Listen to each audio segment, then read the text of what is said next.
Баршаңызға сәлем. Бүгін сіздермен небәрі 30 минутта дайындалатын түскі ас дайындайтын боламыз. Менің каналыма тіркеліп, жазылып алуды ұмытпаңыздар.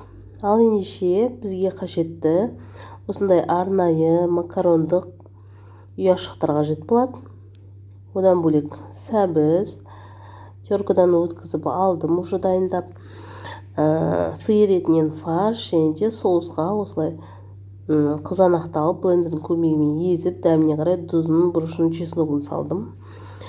Қызып тұрған табаға сұйық майымызды құйып, соусымызды құйып, астына ашып қызыта береміз. Одан бөлек салмамызды дайындаймыз. Сәбізімізге жаңағы фаршымызды араластырып салып, дәміне қарай тұзын, бұрышын салып, тек қана фарштың өзін қолдансаңыз болады. Бұл жерде мен сәбіз қостым, дәмі одан сайын керемет болады.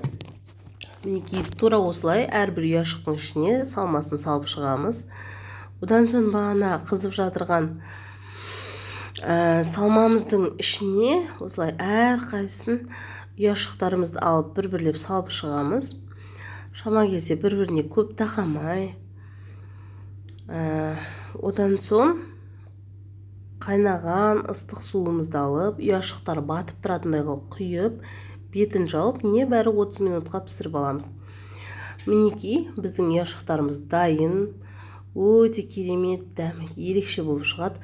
Міндетті түрде жасап көріңіздер. Каналыма тіркелмеген жандар болса, араңызда тіркеліп алыңыздар. Каналымда өте керемет рецепттер болады алдағы уақытта. Қазірде бар. Одан бөлек лайк басып, комментарий жазуды ұмытпаңыздар.